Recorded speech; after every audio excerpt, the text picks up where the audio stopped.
at playing golf, for example, you're going to do it more often, which is going to increase your competence or your ability, and it becomes a positive cycle of momentum, right? So it's a competence loop.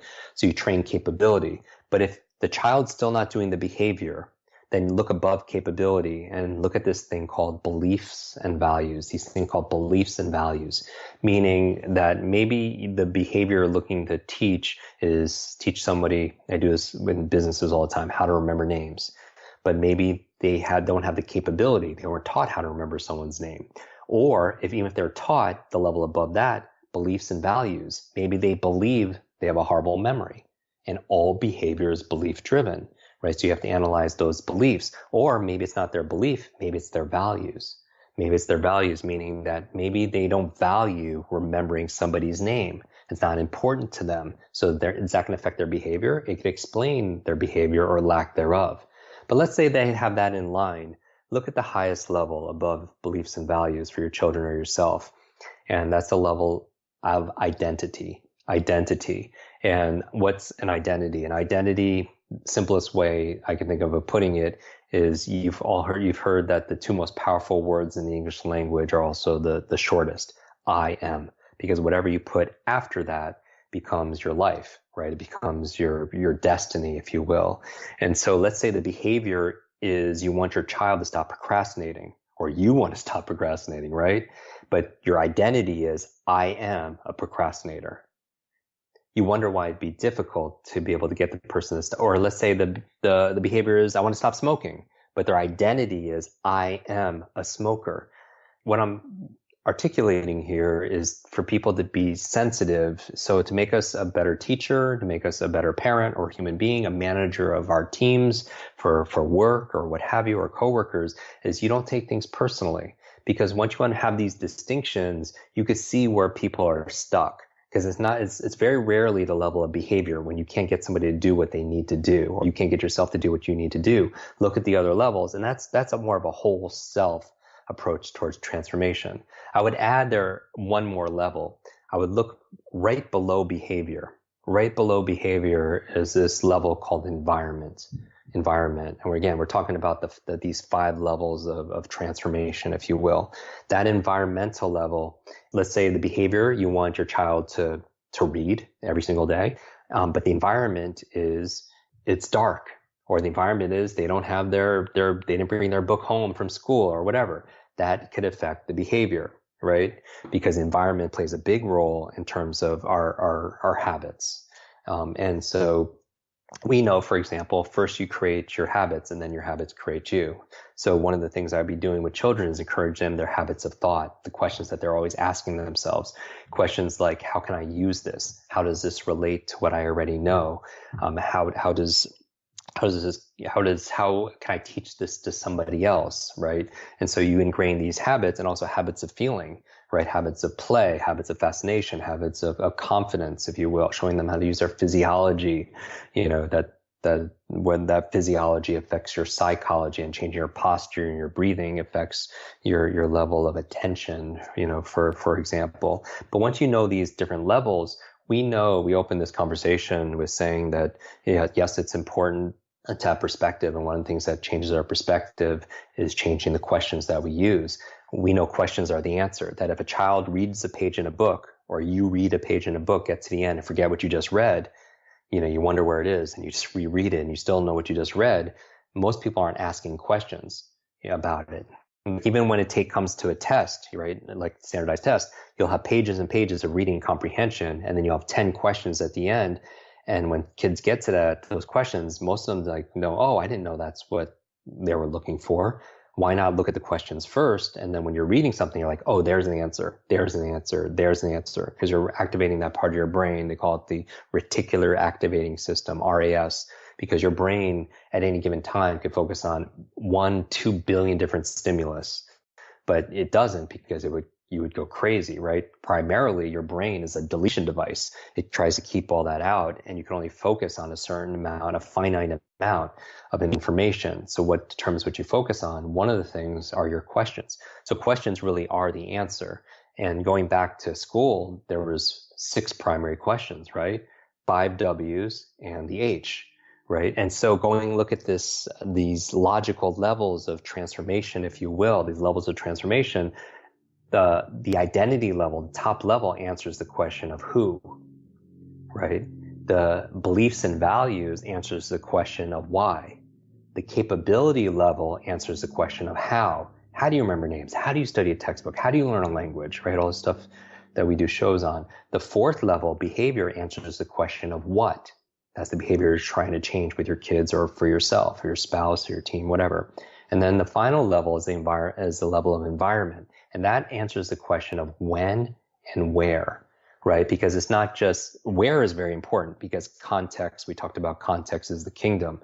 That when you forget someone's name, one of the first questions you ask yourself is, where do I know this person from, right? The where is very important. And the where of optimizing, we have a whole program online for students, like a 30-day program, study skills, speed reading, memory. And part of it is designing your perfect learning environment, from the temperature, lighting, to the best seating, to best, environment, and how to hold the book and everything else like that, for optimizing your eye, to be able to process more information and so on with your peripheral vision. But it's also the power of when. Like, we did a whole show on, it's not just how to do things or what to do it, or even starting with why. It's also the when you do something, based on your chronotype, which is the 4 different body types determine like when you actually check your email, when's the best time to study based on your body type, when's the best time to go to sleep. And, according to your body type, maybe as an adult, when's the best time to ask for a raise or whatever. There's certain times based on your hormones when you're going to get the best results. So it's so much more when we're thinking about education and learning and personal growth. It's this full spectrum here. And ultimately, the reason why I went through these 5 levels is because ultimately you want to change a behavior, because nothing changes unless a behavior changes, right? Because the formula I follow is be, do, have, share, right? Be, do, have, in that syntax, in that order. And it has to happen in that order in terms of who you're going to be, identity and your beliefs, and then doing in terms of your capabilities and your behaviors. Then you get to have, right? A lot of people, and we know this, right? Somebody wins the lottery, they jump right to the have part. They have millions of dollars, but what happens? We know that historically, all the data shows that somebody wins a lottery, has millions of dollars. After a certain amount of time, they not only lose all that money, but they actually go below what they had to begin with, because they got to the have stage and they were given millions of dollars, but they were never at the be stage, right? They were never being a millionaire. And so all behavior is belief driven. And then there's interventions at all these different levels, many that you're aware of, Katie, that can help people to change their identity, to help them change their state, to help them change their habits, right? To help them change their negative self-talk, to help them to be able to train them in the capabilities. But if people don't have the distinctions, then nothing changes unless you take this unconscious and you make it conscious, right? Otherwise, people just treat everything in life as like fate, and they don't have any control over it because they haven't had these distinctions. And these are the kind of things I feel like educators and parents and also students really deserve to know, because otherwise, really, it's the difference between being a thermometer and a thermostat. This, part of learning with children is we use metaphors, right? Parables. It's one of the things that if a child is struggling with something, I ask them a question like, how do you compare this to an apple, right? Because all learning is taking something you don't know and comparing it and linking it to something you already know. Because so many times where people lose children when they're teaching is they try to connect 2 unknowns, and they're not connecting it to something they already know, and it stays outside of themselves. But learning is taking something unknown and connecting it to something that is known on the inside, and metaphors allow you to do that. So I use this metaphor very simply of a thermometer versus a thermostat, that you want your kids and you yourself want to identify more as a thermostat, not a thermometer. Because what's a thermometer do? The primary function of thermometer is it reacts to the environment. Literally, immediately, it just reacts to the environment, whatever the environment is giving it. And human beings and children, adults, we are occasionally thermometers. We react to our environment. We react to the weather. We react to the economy. We react to politics. We react to how a client or customer treats us, right? But in actuality, right, a lot of people have those same kind of external stimuli, but they don't respond the same way because they're more of a thermostat, meaning a thermostat doesn't react to the environment. It gauges what's going on in the environment, but it sets a temperature. Another word for temperature, it could be a goal, it could be a vision, it could be an intention, and what happens in the environment. It rises and raises to that new vision, if you will, talking about the power of imagination, creativity, strategy, the stuff we talked about earlier. And so we know that a thermostat is more proactive. I 100% agree with that. And that's something I talk about often with my children. And I think it's something that I know I at least had to somewhat learn as an adult. And I think that's an important, super important lesson to know from an early age. This episode is brought to you by Genexa. These are cleaner, healthier medicines and homeopathics, all organic and non-GMO, extensively tested, and with a special patented system that lets them take out the harmful additives. One of my favorites is their saline spray and drops. These are free of parabens and fillers that are in many saline sprays. It's great for flushing away congestion and nasal symptoms from allergies and colds, and there's an infant and kid-safe version. I always travel with this and use it before and after getting on an airplane to help reduce the chances of getting sick by flushing out my nasal passages. You can shop this and their entire line of organic and non-GMO medicines by going to genexa.com/wellnessmama. And if you use the code wellness, you can save 20% off of your order. Again, that's genexa.com/wellnessmama. And make sure to use the code wellness, all capital. This episode is sponsored by Thrive Market, a company I have known and loved since their very beginning. Thrive was founded with the mission of making real food available and affordable to everyone in the U.S. and ending food deserts, or areas like the one I used to live in, where organic food was difficult or impossible to find locally at times. Here's a tip. Check out the Thrive Market line of products. They have really high quality products at a lower price than most other brands. For instance, I order their canned sardines by the case as they are the cheapest and best option I've found. They're a great protein source, and I use these in things like sardine and tuna salad, or I just eat them alone with some mustard. I also turn to their products for bulk items like gluten-free flours, baking ingredients, nuts, raisins, and pretty much all of my other pantry staples. Just for being a Wellness Mama podcast listener, you can get 25% off your first purchase at Thrive, plus a 30-day free membership by going to thrivemarket.com/Katie.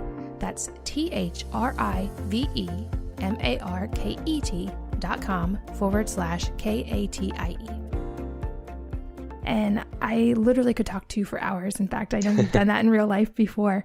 But I want to make sure I ask the last few parting questions I love to ask. And the first is, this may be a hard question for you, but is there a book or a couple of books that have really impacted your life that you would recommend? I know we've mentioned already several in this podcast, but are there any that really stand out? Man, one book for me is like asking like what's like the biggest, most important book. It's like asking what's the most important meal or food I've ever had that's had the greatest impact on my life. I feed my body and just my brain daily. I mean, everyone can see my book list if they Google my name and just recommended books. But I would say one, it's interesting. Remember I told the story about this young lady who read 30 books in 30 days?